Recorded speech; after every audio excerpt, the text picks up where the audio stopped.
Hello, welcome to week one of the Fit to Flaunt 90-Day Challenge.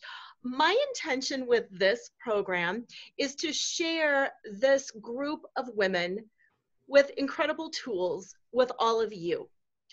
We are kind of going through an unprecedented time in history right now. We are all quarantined to our homes. People are stressed. Money is an issue. Time is an issue. Relationships are an issue for many people. And every single Monday, 7 to 8 Mountain, I'm going to bring you a different presenter who is here to connect with you in love and to offer you their gifts and their tools and their techniques for whatever it might be that you need, whether it's mental, whether it's emotional, physical, spiritual. So tune in to whatever you want to tune into, leave the rest behind, and please share this with other people that you think could use this as well. I'm going to start with reading a quick section from my book, Flaunt, Drop Your Cover, and Reveal Your Smart, Sexy, Spiritual Self, because that is kind of the framework that all of these classes are coming from. The section that I'm going to read is called The Costumes and Steps Required for the Dance of Perfect Womanhood. Because we went from this world where it's as it should be and as we think it should be to whoosh, we don't know. So with that, most of us have been wearing the costumes of the roles we play for so long that we're not even aware that we're wearing them. We play a million different roles and have a million different responsibilities, and knowing our roles so well, we are adept at quick costume changes, of switching seamlessly between our various identities. Yet, while we are often clear on how to live up to those roles, we are rarely clear on how to live up to being ourselves. Growing up, I asked myself what I wanted to do with my life, not who I wanted to be. I never asked myself, who are you, Lora, deep inside, exclusive of your labels, roles, and scripts? And what kind of a woman would you like to be? Or what do you need to do in order to create and sustain internal satisfaction despite external circumstances? No, I was more focused on answering questions like, where should I go to college? Or what should I major in to ensure that I get a good job? And what are the next steps I need to take to achieve my career goals? Nor did I ever sit down and plan out how I was going to do what I aspired to do while still being who I authentically was. You may have been the same way, more focused on doing than being. And it's my hunch that you never asked yourself deep, provocative questions about who you were inside and how you were going to integrate your honest expression of self with all that you wanted to do either. And that is my intent tonight, to bring you two amazing presenters that will help you drop everything that's extraneous and learn how to focus and get into what really matters. So first, I'm going to bring you Natalia, and I'm going to let her set everything up and present it. So welcome, Natalia. I am so excited to be here. Thank you, Laura. And hi, everybody. So my name is Natalia, and I am, I'm an entrepreneur, an engineer. I have a business degree, and I am a third-degree black belt. And so I combine all of those tools, and I put them into something called a fifth-degree leader. And a fifth-degree leader is a leader who powerfully moves through life with the stillness of a Zen master and the audacity and boldness of a fighter. So today, I thought we would explore one of my fun things, which is basically a doodle meditation. So doodles are basically a way to put pen to paper and activate parts of the brain where we, generally speaking, it's sort of the right side of the brain where at the creative side, where when we activate that very rational thinking, pragmatic side that's really kind of going through A goes to B, goes to C, goes to D, we kind of tune out. Or maybe, you know, when you have a radio station, speaking of radio stations, we're kind of not quite in the right wavelength. And so there's a little bit of, you know, interference and noise, and you want to try to tune in to listen. And one of the tools that I use for myself and my clients to tune into the sound and the vibration of our hearts is literally doodling. And one of the interesting things about meditation is that there are a lot of theories and a lot of practices and a lot of right ways and wrong ways to do it. And of course, excuse me, there's so much history behind meditation, and it's all valid. What I always invite my students to consider that meditation is just a practice for being in the now. And because that's the meditative practice, you could literally be chopping onions as you're getting ready for dinner and meditating, because part of that would be just noticing the onion rings and how the knife hits the blade and hits the onion, and what happens as your hand holds. So it's like this very curious and deliberate practice of just discovering it. So we're going to just do it. All you need is a piece of paper. You might need to pause. I'm going to do this. I learned this from Mo Willems, did this really cool thing. So you might need to pause for just a second and bring just a regular, I don't have anything fancy. It's just a regular pad of paper. You might not see it through my cool blossoms in the background, but I love photography. That's one of the things I like to do. And cherry blossoms, sakura, are my favorite. So I just have pipsqueaks, you know, nothing fancy, super simple. And one of the questions, and in fact, I have a feeling that you're very familiar with this. You know, when people say, I want to be guided by my values, my purpose in life is to blank. And so people kind of, even if they're not always waking up with their purpose in mind and their values in mind, at some point throughout their day, something happens where we are faced with a rash, aggressive hitting of a boundary where we say, ooh, that just doesn't feel right. And if you deeply, quickly, or take your time to analyze why that is, it's because it's just knocked into some kind of value that you have. And somehow your whole system got a little like, it's like a little tiny mini earthquake, right? And so one of the things that we do is an exploration of our inner world, because people say, well, what is your North Star? Or what does your inner person say? Or what is your, some people call it the inner sage, some people call it the Holy Spirit. And there's so many languages for this inner guiding voice. But the challenge sometimes is, well, how do I still myself long enough to listen? And then what if you are like me? I have severe anxiety issues. I struggle with, and I dance with, and I play ping pong with, and all of that with anxiety on a regular basis. So what if you're somebody who, like me, has anxiety, and you can't sit still for the love of all things holy for 5 minutes without all your thoughts beating the heck out of you and making you feel like you are in total terror? So this is a good way to activate the right brain. We're just going to doodle. I want to invite you. So let's see, Laura, I'm on how many more minutes? I have about 5 more minutes. Good. So we're going to just find your center. You're going to sit in a chair and just breathe. Close your eyes for a brief minute. And quickly, because you know her or him, there might be some gentleman listening too, who is your inner leader? Connect really quickly. It's a very visceral reaction. It's a very quick connection. Your inner leader is right in front of you in your inner world. And the question that your inner leader has is, what is happening in your inner world right now?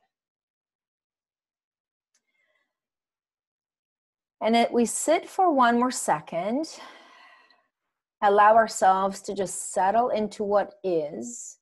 No need to judge or orient yourself in a new direction. Just notice. It could be that you are in an inner world that it feels very much like wet cement, or like a desert, or maybe a very rocky, scaly mountain that you're climbing on. What does it feel like, and what does it look like to you?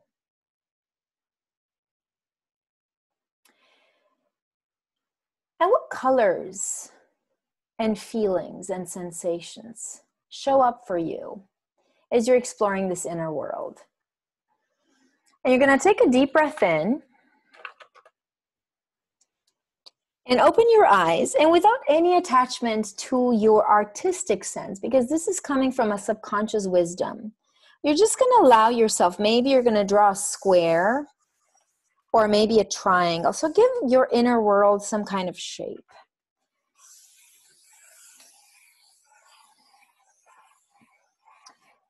Could be swirly. It could be spotty.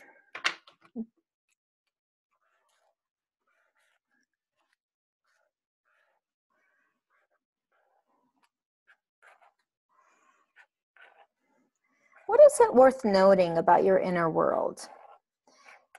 And where in your inner world is your inner leader? Go ahead and, like our awesome GPS blue dot, you know, the blue dot on your map, put a blue dot for your inner leader in your inner world.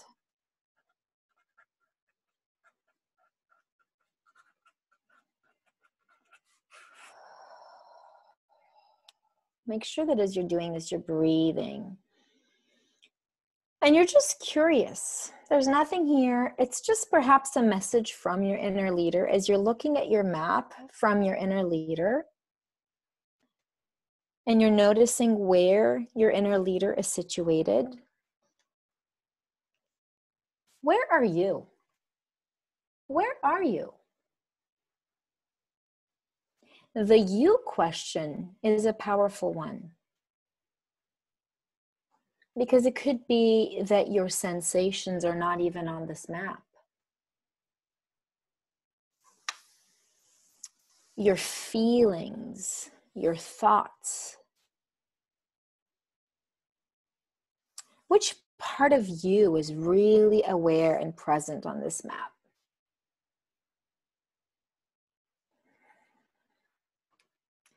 So we usually, when we try to think, well, how do I think about this? How do I get more in connection with what Natalia is saying, is we start with our thoughts and we go to the heart.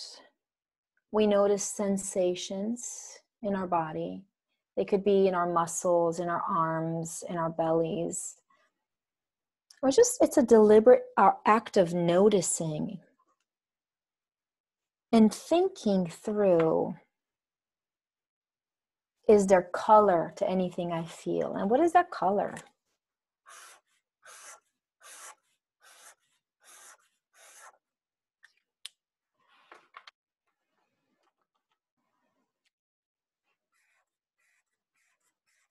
Is there texture?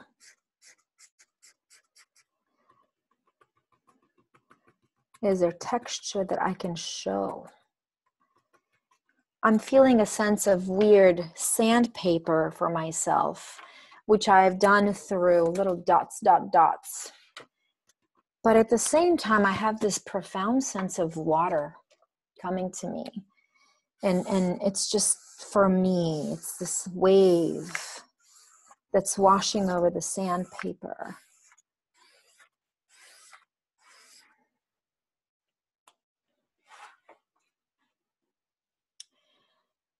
And then we're just going to stop for a second and look with a curious mind, but a very open spirit, as though you're listening. We call this in my Qigong Tai Chi practice, I called it listening with your Qi. It's like you're listening. Qi in the Chinese, is a word for energy, essence, air. It's a very it's almost like spirit, but not to that. If you're looking at your picture and listening with your Qi, do you see a message? A word of wisdom?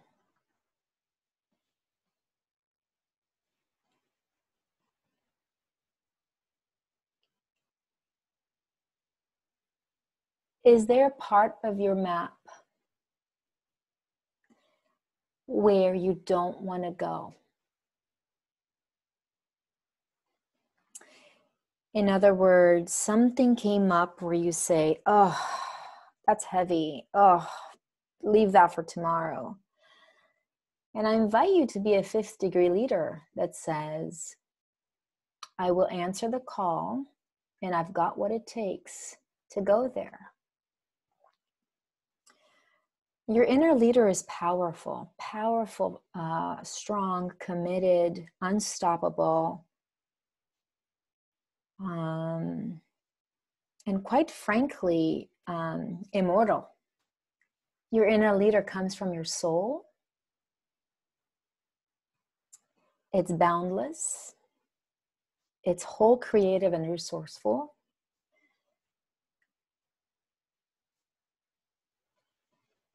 So what difficult conversations are you not having?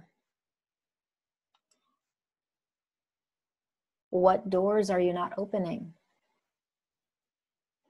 And guided by your inner leader, do you see an opening to the door or a softness to the boundaries of this difficult thing that you can't overcome?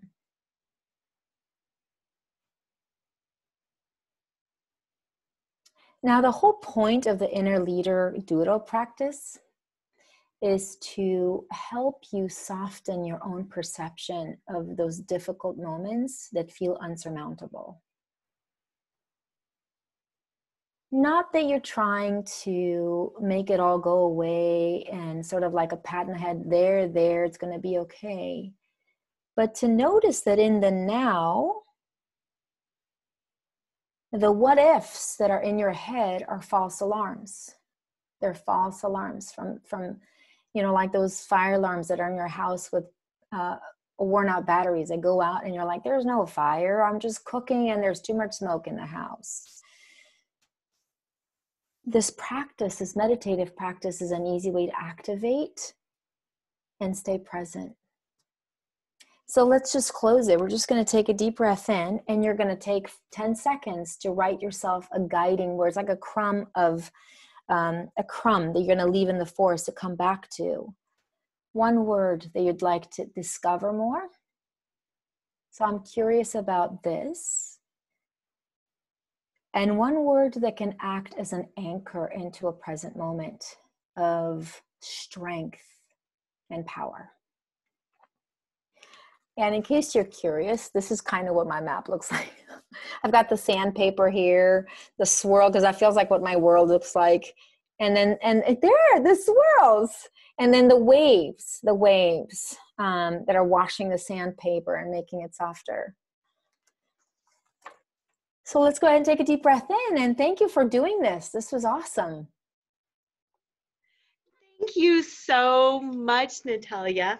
And I love that you said swirls, because like that, I've got swirls and then I have waves on the bottom too. I'm like, oh, wow, yep. We're channeling this. Yep. So thank you so much. That was beautiful. And then where can people find out more about you and learn? Yes. So I am at nataliagabrea.com, and that's Natalia. Last name is Gab, as in bold and brave, REA.com. Wonderful. Thank you so much. Thank you. And next we have got Destiny, and you are muted, so be sure to unmute. Hello, everybody. Thank you so much for joining us. It is just kismet that Natalia went before me, because she was touching on things that I've got in my presentation, and I was like, I'm so referring back to that. So this is going to be like yummy and juicy stuff. So I think our pairing was fantastic. All right, so I am going to share my screen with you as I have a PowerPoint. And here we go. Okay, so I'm going to be talking about how to identify and clear the pattern of negative energy. So my name is Destiny DeHaven in Honolulu, Hawaii. I've been coaching for 8 years, and I'm trained in neurolinguistic programming, subconscious release. And I'm actually going to show you a subconscious release technique, breathing, at the end of this to support you in what might be going on for you. And let's face it, why you're here. And I call myself the BS detector and pattern breaker. I never break patterns that are not meant to be broken. However, when you are ready and you want one broken and you want to do something different, I can help you with that. So I'm married to my husband. His name is Larry. People have referred to him as hubby or hubster. He will not respond to that. We have an adopted pup named Chance. So that is basically our family right there that you're seeing. All right, so let's get into this. We've got a lot going on. Lora was mentioning it earlier on, just so much. We're looking at like losses of jobs, divorce, marriage, financial obligations, family stuff. Some people are actually moving during this time. Kids are home and doing school. Like, that is so different, right? We've got the news going on, money, worried about our friends, not having times, paying bills while being furloughed. We're like, do we even have time to consider ourselves and how we're feeling? I mean, there's just a lot going on, right? I don't know about you, but I'm worried about my parents and their health.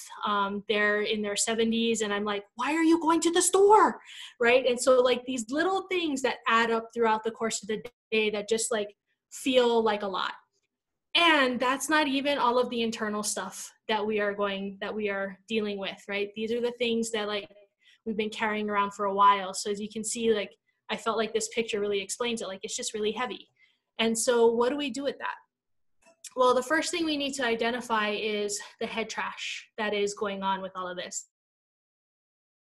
A few people in regard, you know, a lot of them they're really truly like, we have to work hard for our money. So the fact that they're not working right now is really sending them spiraling. Some people believe that they have to take care of everybody else. Some is like, I don't got time to be sick, right? And I don't have time to deal with this COVID thing. People are really struggling with, how do I pay my bills? If I don't pay my bills, I'm going to be homeless.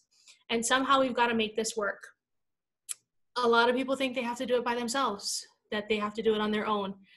And some people are even going like, who do I think I am to think that I can do all of this, right? And here's what's funny is there's an expectation put upon specifically parents to work and school their kids and take care of the house and figure out how to get food. And there's a lot that we are like dealing with right now. And it's all crap. Just straight up, it's crap.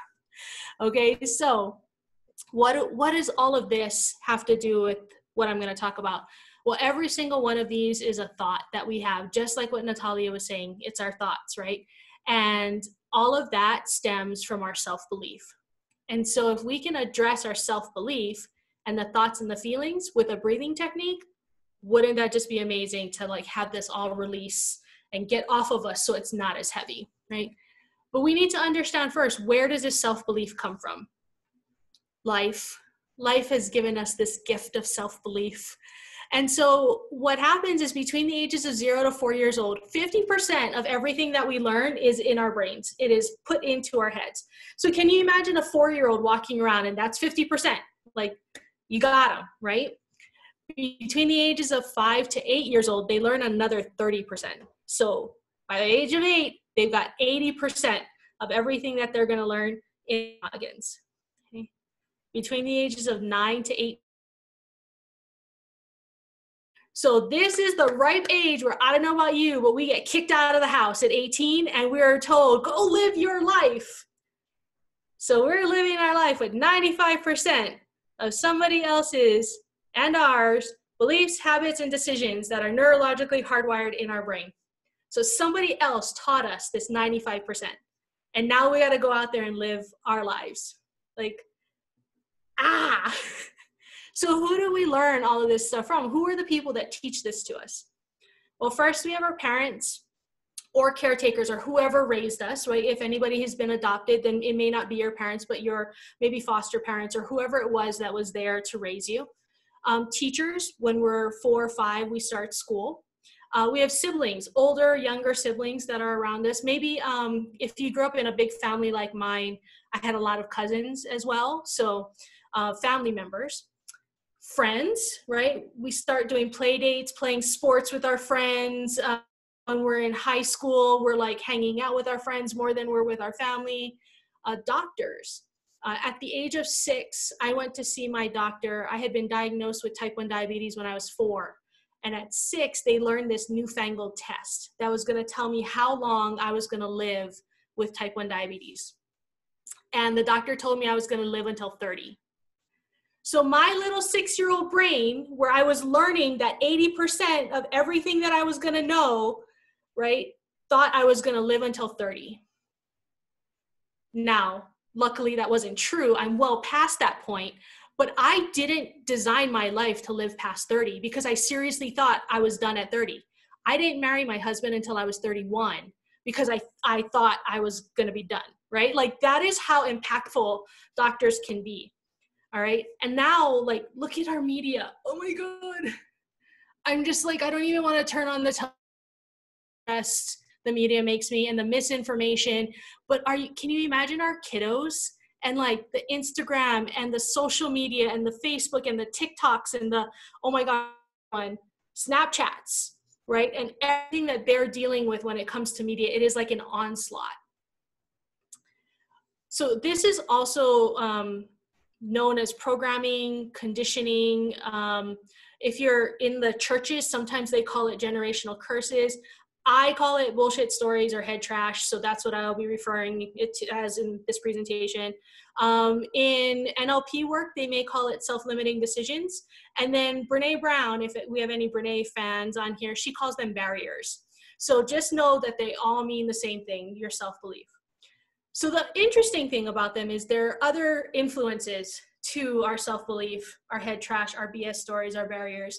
That is culture, race and society, our religion, the location in which we are raised, and birth order. So here's the culmination of all of that. I am Hawaiian and I am white. In Hawaii, the white side of me is called haole. All right. So I grew up I'm not enough Hawaiian to be Hawaiian, but I'm not enough white to be white. So I was never enough, okay? I was raised in a Catholic church upbringing. So talk about Catholic guilt, right? Like, oh my gosh. Being raised in Hawaii, it is a very supportive culture. And if someone needs you, you go. You don't even ask, oh, do I want to go? You just know that they need something and you go. And then I'm the oldest child out of 3. And so somehow I was responsible for like taking care of my younger siblings, but also like somehow I should know better. Because I was the oldest, I should know better. And I was like,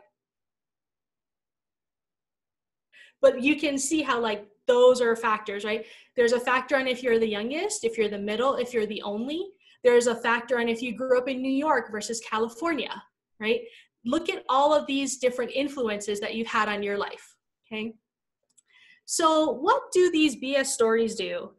They cause a lot of trouble, just so much trouble, so much. Okay? One of the ways that they cause trouble is with our energy and with the way that we feel energetically. During this time, I've heard people refer to it as like a time of chaos. There are some people that thrive in chaos and they do really well. And they get this adrenaline rush, this excitement, this like, ooh, I know this feeling and I know what to do with it. And so they're the ones that are like, I'm going to go learn a new skill or a new hobby. How come you're not doing that too? Well, because there's some of us on the other side who are like, during times of chaos, we get really stressed. We get like the tension on our shoulders and in our neck. We're scared. Anxiety pops up, depression can pop up, we feel alone.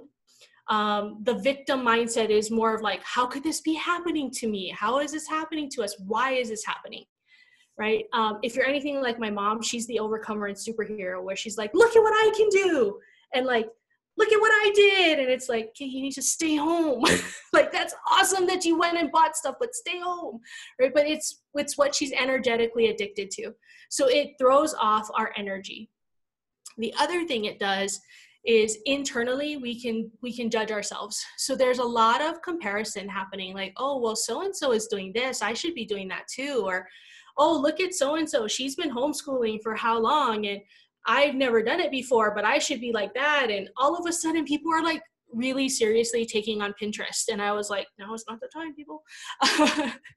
But there's also a lot of self-doubt. We are in a lot of new.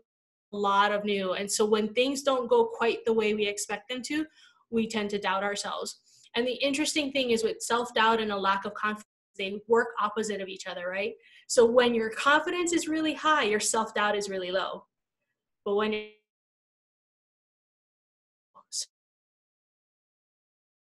each other, and let's not talk, I mean, like, let's talk about overwhelm. That's why we're here. We get overwhelmed, and then we have the scarcity and fear of like, what's going to happen? I'm scared of getting sick. I'm scared of somebody else getting sick. I'm scared of like just this period. I don't know about you, but going to the store with everybody wearing masks on is a shock to the system. It was to mine, right? And then externally, what we see are people quitting and like the self-sabotage. So that can look like addiction. There's many different types that people can be addicted to it. They get drained of energy. They feel very run down, and they're tired. And it's not the kind of tired where you take a 20-minute nap and you feel good. It's the kind where you're like sleeping for 3 hours and you wake up feeling really super groggy. And so really take a look at that. If that's what's happening externally, there's something going on, okay? So how do we identify them? Well, we kind of done it already. I was being a little bit tricky in giving you the information, so you already know this. However, the best way I can show you how to do this is with a tree. And so what we have is tree with the roots on the bottom, and then we have that grass line, where anything under the grass line is what happens internally, so no one can see it. And then above the grass line is all external, so people can see this.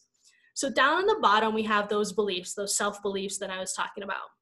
And right above beliefs, but under the grass line, we have our thoughts. And so Natalia was talking about this, right, in our thoughts. And then above the grass line and above our thoughts are our feet.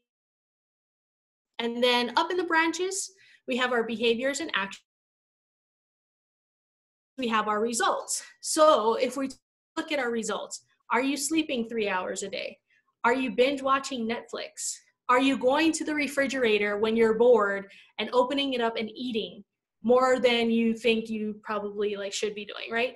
And if you think you shouldn't be doing that, you're judging yourself, right? So let's take a look at what are the results that are being created right now, and what are the behaviors and actions that create them. So if your result is, oh my gosh, I've gained 5 pounds during this quarantine, which we've seen all the memes out there, right? We've seen them. So what are the behaviors and actions that are leading to the results? Well, it could be walking to the fridge 5 extra times, grabbing something. It could be that you bought chips and cookies and chocolates at the store instead of fruits and vegetables, right? All of these behaviors lead to the results of an extra 5 pounds, for example. But why are we doing this? And really it comes down to the fact of we're feeling these different things based on our thoughts and our beliefs.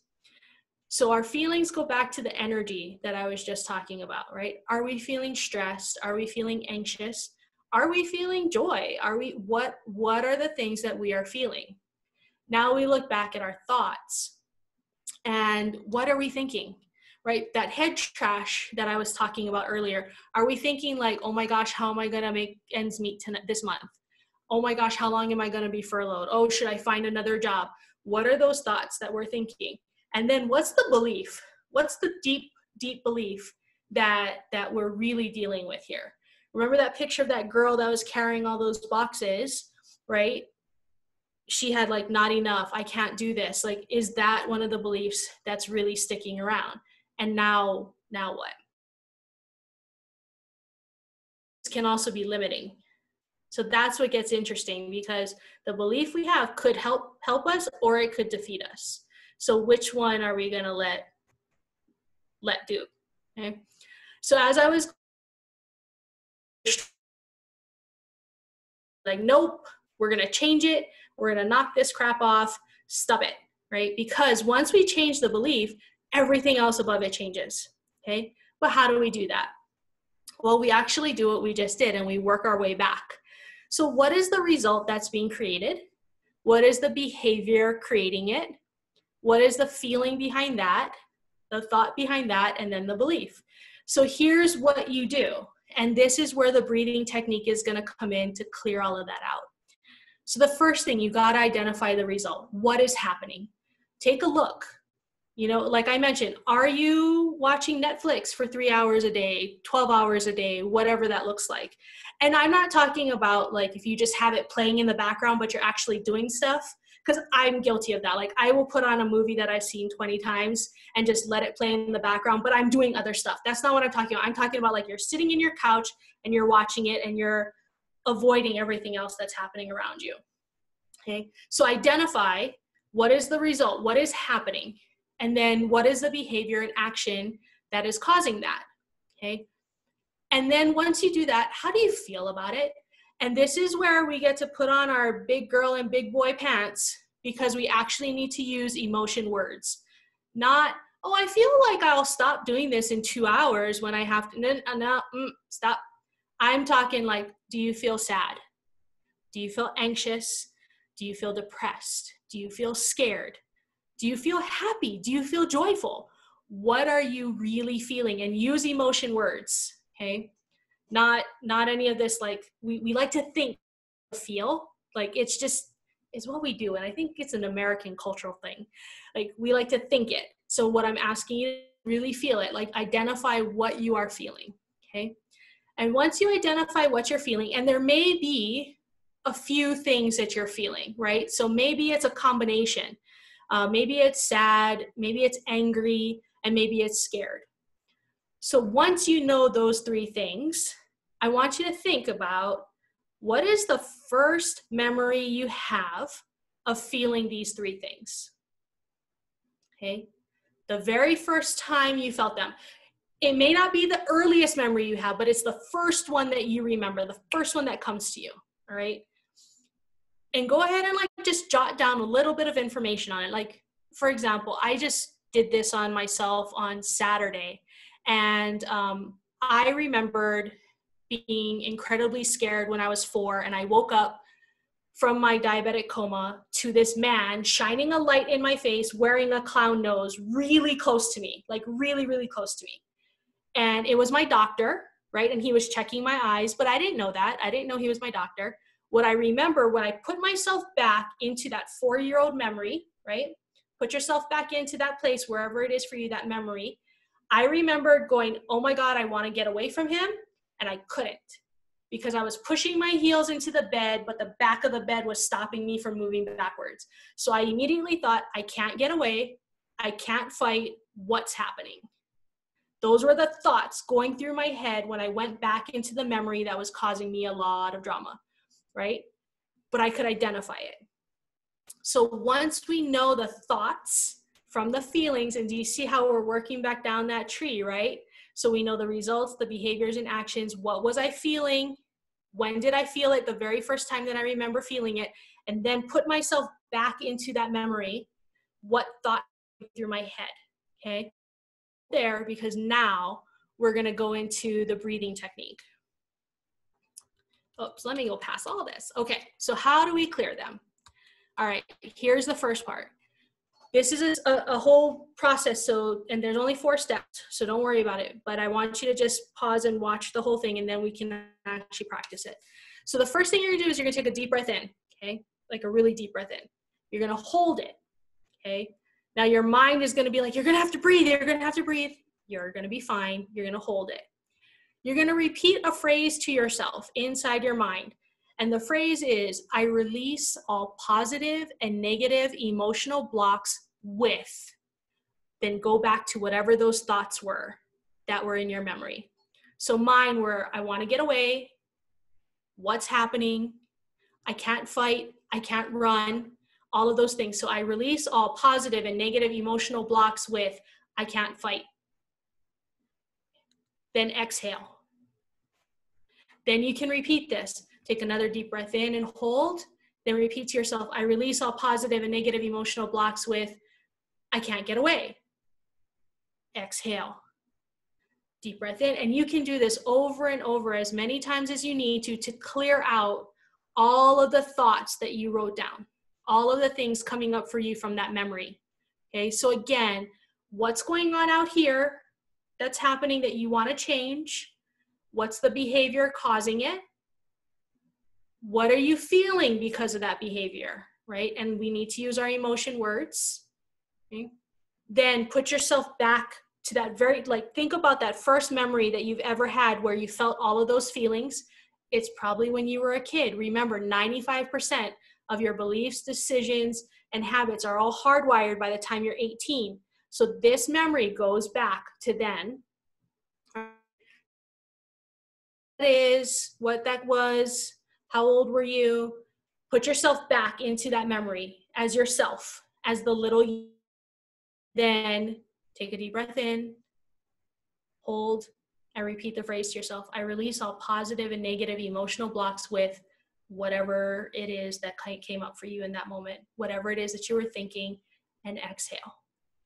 And then you just do that again and again, and just watch. The energy will just shift for you.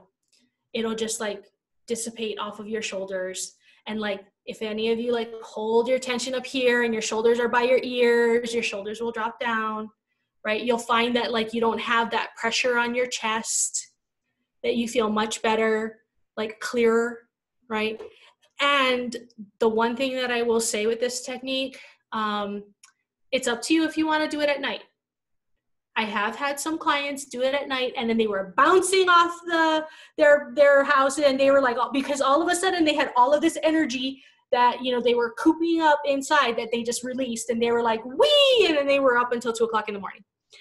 So just know that could happen. The other thing that could happen is you could get the best night's sleep ever. And so play with this, test this out, see how this works for you when the best time is to do it. Identify what you don't like, what's bothering you, what's stressing you out.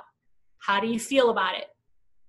When was the first time you had those feelings in a memory, right? Go back, put yourself back in that memory. What were you thinking? What were the thoughts going through your head? Okay, because that's what we're after. And then pop them into this phrase. Okay, and if you notice on this slide, it says that you can put in a feeling, an emotion, a belief, a thought. Any one of those will work. So I'll tell you, there have been some times where I'm on the phone, oh gosh, when I was talking to our creditor, first the hour-long wait, right? And because of the wait. So I did this, and I was I want to relieve the negative emotional blocks with being irritated. Okay. Because I knew it wasn't the person's fault as soon as they got on the phone. It wasn't their fault, it wasn't their responsibility.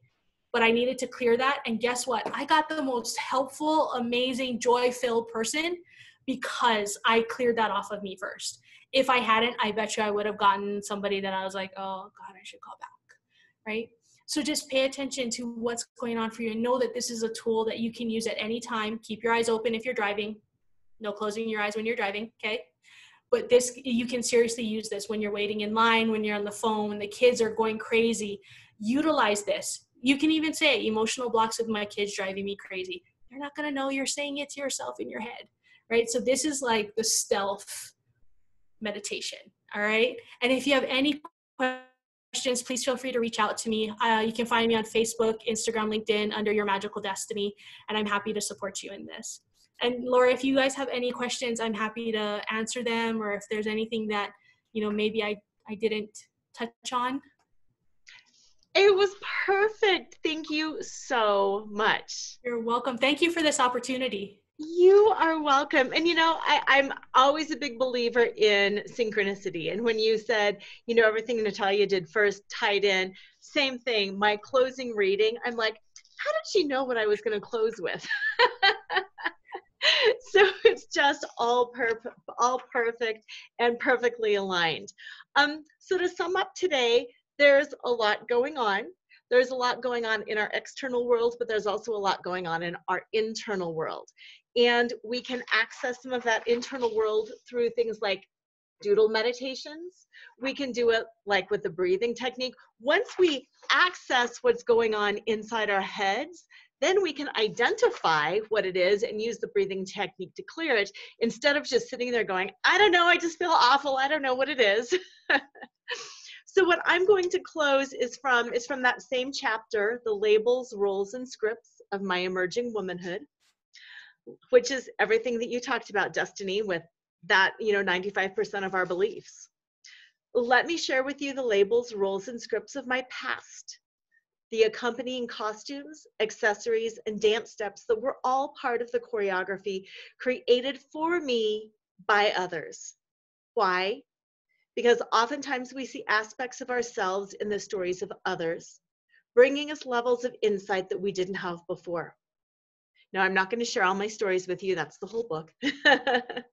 But for what I want for you is for you to be able to recognize and release the choreography that no longer serves you, so you can dance, your own way. Through me showing you my stories, you will see how my past informed my present and how it almost dictated my future, and how I use the 5 steps of FLAUNT to set myself free from constantly seeking external validation and to find joy and satisfaction beyond what I thought was possible. And tonight, we've got 2 great techniques on how to do that, the breathing technique and the doodle. And over the next, again, 12 weeks, every Monday night, we'll bring you another person with another amazing technique. If you don't know me, I'm Lora Cheadle, L-O-R-A-C-H-E-A-D-L-E. There is a phenomenal singer with spelled the traditional way, and people are always like, oh my God, I didn't know you sang. And I'm like, I didn't know I did either.